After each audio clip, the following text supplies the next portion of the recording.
Bishop one of our travel professionals, and today I want to do a quick tutorial of how to use the map feature of the My Disney Experience app. So let's get started. Okay, so we are in the My Disney Experience app, and if you haven't already, I would encourage you to download it. It's going to be very helpful when you're in the parks. Today we're going to take a look at the map feature of it. So we're going to click off of this main screen and click onto the map. It's going to bring in a zoomed version of Magic Kingdom. And the first thing that it's going to show you is wait times. We're going to go ahead and click this filter button up at the top, and you can pick a park. We're going to just pick Animal Kingdom for right now. It's going to bring up the wait times for Animal Kingdom. Another option for wait times is you can click on Show List, and it's going to list all of the attractions from the shortest wait time through the longest wait time.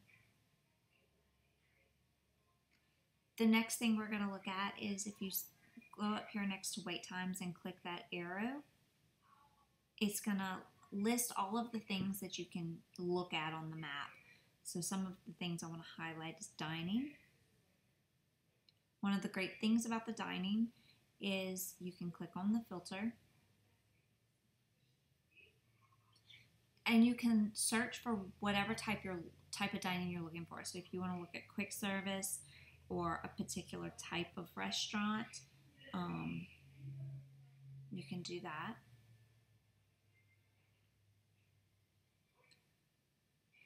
Photo Pass is a great option, especially if you have Memory Maker and you want to be able to take full advantage of all those Photo Pass opportunities.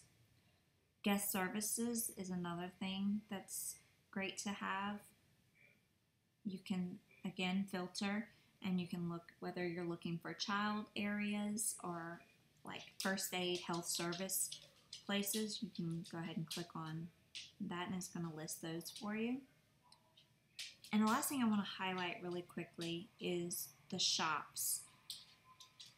Obviously, it's going to list all the shops for you, but when you filter, you can look for particular merchandise. So if you are looking for Mickey ears or apparel, you can click on that and it'll tell you exactly where to go, which is a big time saver. So you're not going in and out of all of the shops looking for one particular thing when that shop may or may not have them.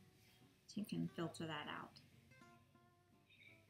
And that is it for what I wanted to highlight in the Maps feature. If you have any questions, feel free to leave your questions in the comments and I will answer them. You can also head over to my Facebook page or website and shoot me a message there.